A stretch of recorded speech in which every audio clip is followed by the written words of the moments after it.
நீங்கள் பார்த்துக் கொண்டிருப்பது உங்கள் விஜய். அள்ளி கொடுக்கும் சிவகுடும்பம் என்ற தலைப்பில் நம்மிடையே பேச வருகிறார்கள் நம் அனைவருக்கும் பிடித்தமான தேச மங்கையர்க்கரசி அவர்கள். அவர்களை அன்புடன் மேடைக்கு அழைக்கிறோம். பாலும் தெளிதேனும் பாகும் பருப்பும் இவை நாளும் கலந்துனக்க நான் தருவேன் கோலம் செய் துங்க கரிமுகத்து தூமணியே நீ எனக்கு சங்கத்தமிழ் மூன்றும் தா. ஞானமே வடிவாகி ஆதி வயலூர் வள்ளல் பெருமானின் வற்றாத தனிப்பெரும் கருணையினாலும் என் குருநாதர் வள்ளல் வாரியார் சுவாமி அவர்களின் ஆசியினாலும் சிறப்புக்குரிய நம்முடைய விஜய் தொலைக்காட்சியினுடைய பக்தி திருவிழாவிலே இன்றைய தினம் அள்ளி கொடுக்கும் சிவகுடும்பம் என்பதை பற்றி பேசுவதற்கு மேற்கொள்கின்றேன். தலைப்பில்லாமல் பேசக்கூடாது, குறிக்கோள் இல்லாமல் வாழக்கூடாது. அப்படி குறிக்கோளோடு வாழ்ந்தவர்கள் தானும் வாழ்ந்தார்கள், மற்றவர்களையும் வாழ வைத்தார்கள். அப்படி வாழ்ந்து காட்டியவர்களிலே முதன்மையானவர்கள் என்று சொன்னால் தெய்வப்புலவர் திருவள்ளுவர் முதல் என் குருநாதர் வள்ளல் வாரியார் சுவாமிகள் வரை பல பல கோடான கோடி ஞானியர்களும் மேதைகளும் தியாகிகளும் மகான்களும் ஆவார்கள். ஆகவே மனிதர்களினுடைய வாழ்க்கையிலே லட்சியம், குறிக்கோள் என்பதெல்லாம் மிக மிக இன்றியமையாத உன்னதமான சிறப்புக்குரிய ஒரு இன்பமயமான விஷயங்கள் என்றே சொல்ல வேண்டும். இந்த உலகத்திலே வாழக்கூடிய எல்லா மனிதர்களும் மனிதர்களாக வாழ வேண்டும் என்பதற்காகத்தான் நமக்கு இறை வழிபாடு என்கின்ற ஒன்று மிக சிறப்பாக சொல்லி வைக்கப்பட்டது. நிதி இருந்தால் நீதி இருக்க வேண்டும், தனம் இருந்தால் தானம் இருக்க வேண்டும், மனம் உள்ளவருக்கு மானம் இருக்கும். ஆகவே மக்கள் நீதியோடு வாழ வேண்டும். நீதி இல்லாத வாழ்வு என்பது உப்பில்லாத பதார்த்தம் போலே சுவை இருக்காது. நம்முடைய தமிழ்நாடு செய்த தவ பயனாலே இந்த செந்தமிழ் நாட்டிலே வந்து அவதரித்த பரமஞான மூர்த்தி தெய்வப்புலவர் திருவள்ளுவர். அவர் நமக்காக பாடி தந்தது திருக்குறள். திருமால் 3 அடிகளாலே முவ்வுலகத்தையும் அளந்தார். ஆனால் திருவள்ளுவர் 1.25 அடியினாலே 14 உலகங்களையும் அளந்தார். சுருங்கச் சொல்லி விளங்க வைப்பதிலே வள்ளுவருக்கு சமானம் வள்ளுவர் தான். வடமொழியிலே சுருக்கமான வார்த்தையாலே ஆன நூல் ஒன்று உண்டு, பிரம்மசூஸ்திரம் என்று அதற்கு பெயர். அதற்கு 4 பேர் பாஷ்யம் எழுதியிருக்கிறார்கள், உரை எழுதியிருக்கிறார்கள். சங்கரர், மத்வாச்சாரியார், ராமானுஜர், நீலகண்ட சிவாச்சாரியார். ஆனால் தமிழிலே சுருக்கமான வார்த்தைகளாலே அமைந்த ஒரே நூல் திருக்குறள். 1.25 அடி, அவ்வளவுதான். அதில் 14 உலகத்திற்கும் தேவையான தத்துவத்தை மிக அழகாக தெளிவாக எடுத்துரைத்தவர், அற்புதமான பெருமைக்கு உரியவர் தெய்வப்புலவர் திருவள்ளுவர். அந்த தெய்வப்புலவர் திருவள்ளுவர் ஒரு விஷயத்தை மிக அருமையாக தன்னுடைய திருக்குறள் துவங்குகிற போது துவங்குகிறார். கடவுள் வாழ்த்து என்று துவங்கினார். முதலில் இறைவனை பற்றி, அதன் பிறகு வான் சிறப்பு என்று மழையினுடைய பெருமையை பேசிக்கொண்டே வருகிறார். அதற்கு பிறகு சொல்லிக்கொண்டே வருபவருக்கு வாழ்க்கையில யார் முதல் துணை, யார் வாழ்க்கைக்கு தேவை என்று யோசித்தவர் வாழ்க்கை துணை நலம் என்று ஒரு அதிகாரம் வைத்து மனைவிக்கு வாழ்க்கை துணை நலம் என்கின்ற பெயரினை கொடுத்தார். வாழ்க்கைக்கு துணை செய்து நலத்தை தரக்கூடியவள் இவள்தான், அதனால மனைவிக்கு வாழ்க்கை துணை நலம்னு பட்டம் கொடுத்தார். வள்ளுவர் மாதிரி மனைவிக்கு பட்டம் கொடுத்தது யாருமே கிடையாது. மனைவிக்கு எவ்வளவோ பேர் இருக்கு. அத்தனை பேரையும் சொல்லியும் கூப்பிடலாம், இல்லை அவங்க நிஜமான பேரையும் சொல்லி கூப்பிடலாம், எப்படி வேணாலும் கூப்பிடலாம். சில பேர் மாடு மாதிரியும் கூப்பிடுவாங்க. ஏய், ஓய், ஆய், என்ன பண்ற, வா. அது அப்படியே பழகி போச்சு, ஒன்றும் பண்ண முடியாது. ஆனால் மனைவிக்குன்னு நிறைய பேர் இருக்கு. இல்லாள் அப்படின்னு ஒரு பேர் இருக்கு. சில பேர் சொல்லுவாங்க, என் பொண்டாட்டி எதை கேட்டாலும் இல்லை இல்லை இல்லைன்னு தான் சார் சொல்லுவா, அதனாலேயே அவளுக்கு அப்படி இல்லாள்னு பேர் வச்சுட்டாங்க போல இருக்கு அப்படின்னு. இல்லாள் அப்படின்னா என்ன அர்த்தம்னா, இந்த பெண் வந்த பிறகு இந்த குடும்பத்தில் இல்லை என்ற சொல்லை இல்லாமல் ஆக்க வந்தவள். அதனால் அவருக்கு பேர் என்னன்னா இல்லாள் அப்படின்னு பேர். வீட்டில் ஏதாவது இல்லைன்னா கூட இல்லைன்னு சொல்லக்கூடாது. இல்லாததை இல்லைன்னு சொல்லாமல் வேற எப்படிங்க சொல்றது? இல்லைன்னு சொல்லாமல் கூட சொல்லலாம். அதுக்கு தமிழில் வார்த்தைகள் உண்டு. இப்போ நெய் இல்லை, வீட்டுக்கார்ட்ட வாங்கிட்டு வர சொல்லணும். என்ன சொல்லலாம்? ஏங்க நெய் இல்லை, வாங்கிட்டு வாங்க அப்படின்னு சொல்லலாம். நாளைக்கு சாப்பாட்டுக்கு நெய் வேணும், வாங்கிட்டு வாங்க அப்படின்னு சொல்லலாம். அதுதான் தமிழினுடைய அழகு. நீங்கள் ஒரு வார்த்தை எப்படி வேண்டுமானாலும் சொல்லுவதற்கு அழகூட்டக்கூடிய மொழி தமிழ் மொழி. அப்போ மனைவிக்கு இல்லாள் அப்படிங்கிற திருப்பெயர் அழகாக சொல்லப்பட்டது. வள்ளுவர் வாழ்க்கை துணை நலம்னு சொன்னார். இந்த வாழ்க்கை துணை நலம் வந்த பிறகு ஒரு மனிதனுக்கு வாழ்க்கையில கிடைக்கக்கூடிய மிகப்பெரிய சொத்து என்ன அப்படின்னார் வள்ளுவர். மக்கட்பேறு, குழந்தைங்க. கல்யாணம் ஆன ஒரு 3 மாசம் பார்க்குறவங்க எல்லாம் வீட்டில் என்ன விசேஷம், அது இப்போதான் பொங்கல் வந்தது, அது வரும் அது போகும், வேற வீட்டில் அது அடுத்த வாரம் எங்கள் அப்பா அம்மாவுக்கு 60, அது அவங்களுக்கு, உங்களுக்கு, எனக்கு இப்போ 60 வராது, அது இன்னும் 4 இருக்கு. இல்லைங்க, உங்கள் வீட்டில் இப்போ தானே கல்யாணம் ஆச்சு, உங்கள் ஒய்ஃப் ஏதாவது விசேஷமா, அது என்னங்க கொஞ்ச நாள் ஆகட்டும் அப்படிலாம் சொல்லக்கூடாது. இப்பெல்லாம் சீக்கிரமே பெற்று சீக்கிரமே கடமையை முடிச்சுக்கணும் சார். 60 வயசு வரைக்கும் எவன் உட்காந்து அல்லாடிட்டு இருக்கிறது? பிள்ளை கல்யாணம் பண்ணாமல், பொண்ணுக்கு கல்யாணம் பண்ணாமல், கல்யாணம் பண்ணோமா, குழந்தைங்களை பெற்றோமா, வேலையை முடிச்சோமா, ரிட்டையர்மெண்ட் ஆகிறதுக்குள்ள எல்லா வேலையும் முடிச்சுட்டு சந்தோஷமா இருக்கணும். அப்படிலாம் தள்ளியெல்லாம் போடாதீங்க. சீக்கிரமா மார்க்கெட்டுக்கு போக முடியாது, கடைக்கு போக முடியாது, யாரையும் பார்க்க என்ன விசேஷம் என்ன விசேஷம் என்ன விசேஷம், இந்த கேள்விக்கு பதில் சொல்லியே மனுஷனுக்கு அழுத்தே போயிடும். அவ்வளவு கேள்வி கேட்பாங்க, என்ன விசேஷம். ஏன்? குழந்தை என்பது வாழ்க்கையின் மிகப்பெரிய சொத்து. நீங்க எத்தனை கோடி செல்வம் வைத்திருந்தாலும் யாராவது 4 நண்பர்களை பார்க்கும்போது முதல்ல என்ன கேட்பாங்க? எஸ் சார், உங்களுக்கு எத்தனை கோடி சொத்து இருக்குது, எங்கெங்கெல்லாம் வச்சிருக்கிறீங்க அப்படின்னு நான் கேட்டோன்னே நம்ம என்னமோ அப்படியே உண்மையை சொல்லிடுற மாதிரி. இவன் எவனோ கேட்டு இவன் போய் வேற எங்கேயாவது போட்டு கொடுத்து தேவையில்லாமல் நமக்கு எதனா பிரச்சனை, அது ஏதோ இருக்குதுங்க, கடவுள் புண்ணியத்துக்கு ஏதோ சோத்துக்கு பஞ்சம் இல்லாமல் இருக்குதுங்க. வச்சிருப்பார் 100 ஏக்கர், 100 ஏக்கர் வச்சுக்கிட்டு சோத்துக்கு பஞ்சம் இல்லாமல் ஏதோ இருக்குதுங்க அப்படின்பார். ஆனால் உலகத்திலேயே தனக்கு இருக்கிற செல்வத்தை மறைக்காம சொல்ற ஒரே செல்வம் என்னன்னா குழந்தை செல்வம் மட்டும்தான். எத்தனை குழந்தைங்க கடவுள் கொடுத்துருக்காரு, போதும் போதும்னு 6 7 கொடுத்துருக்காருங்க. ஒன்று கவலையில் எல்லாம் நல்லா சந்தோஷமா இருக்கிறாங்க. இது ஒண்ணுதான் நம்ம வாயில உண்மை வரும். இதை யாரும் மறைக்கிறதே கிடையாது. இந்த ஒரு செல்வம் தான். அதனால தான் வள்ளுவர் மக்கட்பேறுன்னு, நீ எவ்வளோ பெரிய பேரடைந்தாலும் மக்கட்பேறு என்பது வாழ்க்கையில் மிக உயர்ந்த செல்வமாயிற்றே. அதனால்தான் செல்வங்களுள் உயர்ந்த செல்வமாக, தலை சிறந்த செல்வமாக கருதப்படக்கூடியது அப்படிங்கிறது குழந்தை.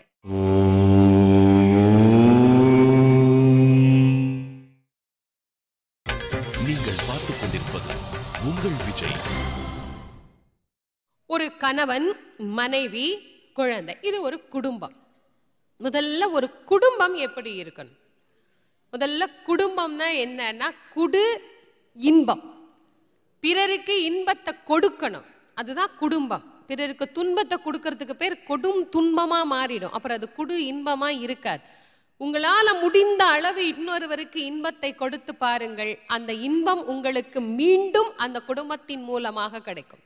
செவத்துல பந்த வீசி எறிஞ்சா அடுத்த வினாடி திருப்பி நம்ம கிட்ட தான் வரும். நீங்க அன்பை வீசி எறிஞ்சீங்கனாலும் அது திருப்பி உங்ககிட்ட தான் வரும். நாம எப்படி நடக்கிறோமோ அப்படித்தான் நமக்கு மதிப்பு, மரியாதை, செல்வம், மகிழ்ச்சி, வாழ்க்கையில கிடைக்கக்கூடிய அத்தனை நலன்களும் நமக்கு கிடைக்கின்றன. இது ஒரு குடும்பம். ஒரு குடும்பம் எப்படி இருக்கணும்? நல்ல குடும்பம், பல்கலைக்கழகம்லாம் சொல்றாங்க. அது எப்படி இருக்கணும்? எப்படி வேணாலும் இருக்கலாம் அப்படின்னு ஆயிடுச்சு. இப்பெல்லாம் யார் குடும்பத்துல இருக்கா, யார் குடும்பத்தை விட்டு போயிட்டா, இவங்கெல்லாம் நம்ம குடும்பத்தார் தானா அப்படின்னு தெரியாத குடும்பங்கள் தான் நாட்டுல நிறைய இருக்கு. யாரோ வராங்க, 4 சாவி ஒரே வீட்டுக்கு, இருக்கிறது 3 பேர். இன்னொரு சாவி அது வேலைக்காரி வந்தா வேலை பார்த்து வைக்கிறதுக்கு. ஆக எல்லாருக்கும் ஒரு சாவி இருக்கு. அவங்க வாட்டுக்கு வருவாங்க, கதவை திறப்பாங்க, உள்ள போவாங்க, வேலையை பார்ப்பாங்க, வேலையை முடிச்சுட்டு போயிடுவாங்க. வீட்டில் வேலை செய்கிற வேலைக்காரருக்கும் வீட்டில் இருக்கிற உறுப்பினர்களுக்கும் என்ன வித்தியாசம்? ஒன்றும் கிடையாது. இப்படிதான் குடும்பங்கள் இருக்கு. ஒரு குடும்பத்துல கொடுக்கிறதுன்னு வந்ததுன்னா அது அதை விட பெரிய பிரச்சனை. யார் யாருக்கு எப்படி கொடுக்கிறது? ஒரு கணவனார் ஒரு கொடையாளின்னு வச்சுக்கோங்க.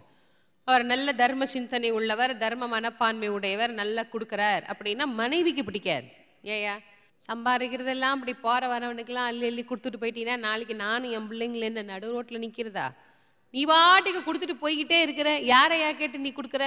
எங்களை கேட்க வேண்டாமா, எங்களை செய்ய வேண்டாமா? இல்லை மனைவி கொடுக்குறான்னு வச்சுக்கோங்க. மனைவிக்கு தர்ம சிந்தனை, மனைவி கொடுக்குற. கணவனர் சும்மா இருப்பாரா? நீனு வெயிலில் மண்ணு சுமந்து கல் உடைச்சி சித்தால் வேலை பார்த்து கூலி வேலை பார்த்து சம்பாரிச்சின்னா உனக்கு காசோட அருமை தெரியும்டி.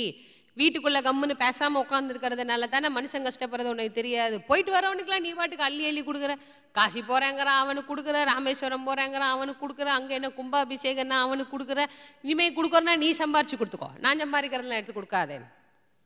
இல்லை கணவனும் மனைவியும் மனமொத்த தம்பதியர் 2 பேருமே கொடுக்குறாங்க அப்படின்னா குழந்தைங்களுக்கு பிடிக்காது. எங்களுக்கு வர வேண்டியதை தூக்கி எவனுக்கோ கொடுத்துட்டு இருந்தீங்கன்னா நாளைக்கு எங்களுக்கு என்னத்தை எழுதி வைப்பீங்க, இதெல்லாம் எங்க ஊட்டுது, இதெல்லாம் தொடக்கூடாது. இப்போ ஒரு குடும்பத்துல கொடுக்கறதுங்கிறதே இவ்வளவு பிரச்சனையான விஷயம். ஆனா ஒரு குடும்பமே கொடுக்குது அப்படின்னா அது எவ்வளவு பெரிய விஷயம். அப்படி கொடுக்கிற ஒரே குடும்பம் அப்படின்னா அது சிவ குடும்பம் மட்டும்தான். இந்த சிவ குடும்பத்துல தான் யாரு எது கேட்டாலும் இல்லைன்னே சொல்ல மாட்டாங்க. இந்த குடும்பத்தின் தலைவர், அதுதான் நிறைய வீட்டுல பிரச்சனையே. நீங்க யாருக்கு சொல்லிடுறீங்க குடும்பத்தின் தலைவர், யாரு தலைவர், தலைவரா தலைவியா, அதுல தான் சண்டை ஆரம்பிக்கிறது. யாரோ ஒருத்தர் தலைவர், யாரோ ஒருத்தர், 2 பேரும் ஒண்ணுதான். இருவரும் மாறிப்புக்கு இதயம் எய்தினர்னு கம்பர் சொல்ற மாதிரி ஒருவருக்கு ஒருவர் உள்ளத்தில் இருந்து ஒருவருக்கு ஒருவர் விட்டு கொடுத்து வாய்ந்தால் இந்த பிரச்சனையே வர. இந்த குடும்பத்துல தலைவர் சிவபெருமான். அவர் எப்படி கொடுக்கிறாரா, ஒரு குழந்தை ஒண்ணு பாலுக்காக அழுதுது. ஒரு குழந்தைன்னா அது பால் எவ்வளவு குடிக்கும், ஒரு 1/4 டம்ளர் குடிக்குமா, சரி 1/2 டம்ளரே குடிக்கும், சரி வேண்டாம் முழு டம்ளர், இல்லை ஒரு சொம்பு பால் குடிக்குது, அவ்வளவுதான் குடிக்கும். பார்க்கடல் கொடுத்தாராம், பாலுக்கு பாலகன் வேண்டி அழுதிட பார்க்கடல் ஈன்ற பிரான்.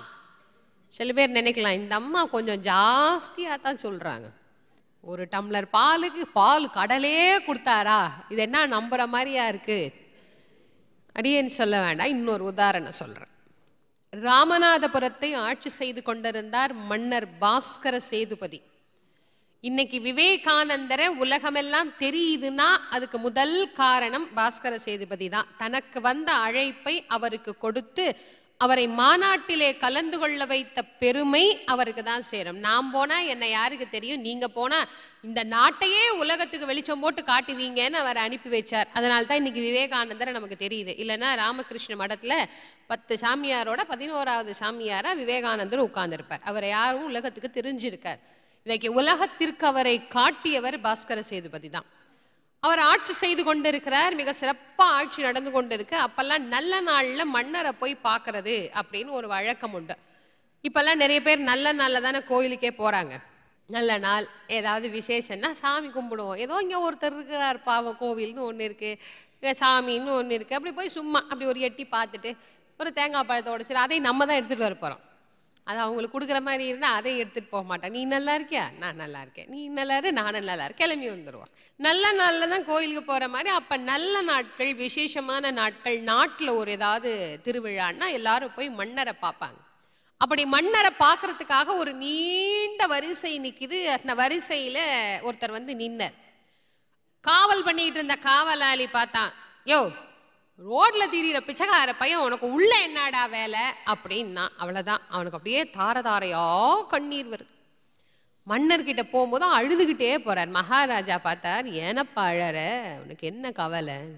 மன்னா, இந்த வாசல் நிக்கிற வாயிற்காப்பாலாம் என்னை பார்த்து பிச்சைக்கார பையலேன்னு கூப்பிடுறாமன்னா, அவன் உண்மையிலே பிச்சைக்காரன் தான். அவன் ஒன்றும் கோடீஸ்வரம் பில்கேட்ஸ் எல்லாம் கிடையாது, நிஜமாவே பிச்சைக்காரன் தான். உண்மையை சொன்னாதான் 2 பேருக்கு கஷ்டமா இருக்கும்ல. அவன் பிச்சைக்காரனேன்னு கூப்பிட்டான். அவனுக்கு என்ன அசிங்கம், எல்லாருக்கும் முன்னாடி நம்மளை இப்படி பிச்சைக்காரனேன்னு கூப்பிட்டானே அப்படின்னு மகாராஜா அவன் என்ன பிச்சைக்கார பையலேன்னு கூப்பிடுறாமண்ணா அப்படின்னார். உடனே நிதி மந்திரி பார்த்தார், கவலைப்படாதப்பா நிதி மந்திரி, இவருக்கு நீங்க போய் 1,00,000 ரூபாய் பொன்முடிப்பு எடுத்துட்டு வந்து உங்க கையிலே கொடுங்க.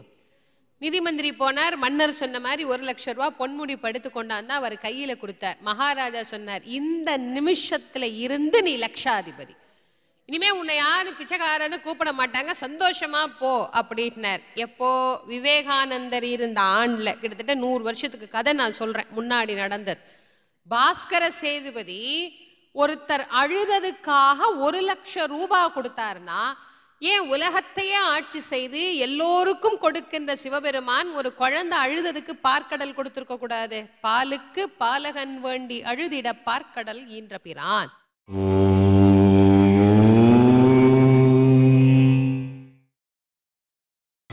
நீங்கள் பார்த்துக் கொண்டிருப்பது உங்கள் விஜய். பாஸ்கர சேதுபதி ஒருத்தர் அழுததுக்காக 1,00,000 ரூபாய் கொடுத்தாருன்னா ஏன் உலகத்தையே ஆட்சி செய்து எல்லோருக்கும் கொடுக்கின்ற சிவபெருமான் ஒரு குழந்தை அழுததுக்கு பார்க்கடல் கொடுத்திருக்க கூடாது? பாலுக்கு பாலகன் வேண்டி அழுதிட பார்க்கடல் ஈன்ற பிரான். அது குடிக்குதோ இல்லையோ என் தகுதிக்கு தக்கவாறு தருகிறேன். எனக்குன்னு ஒரு தகுதி இருக்குது இல்ல. சாதாரணமா கடையில போய் குடிச்சிங்கன்னா ஒரு பிளாஸ்டிக் டம்ளர்ல டீ குடிக்கலாம், காஃபி குடிக்கலாம்.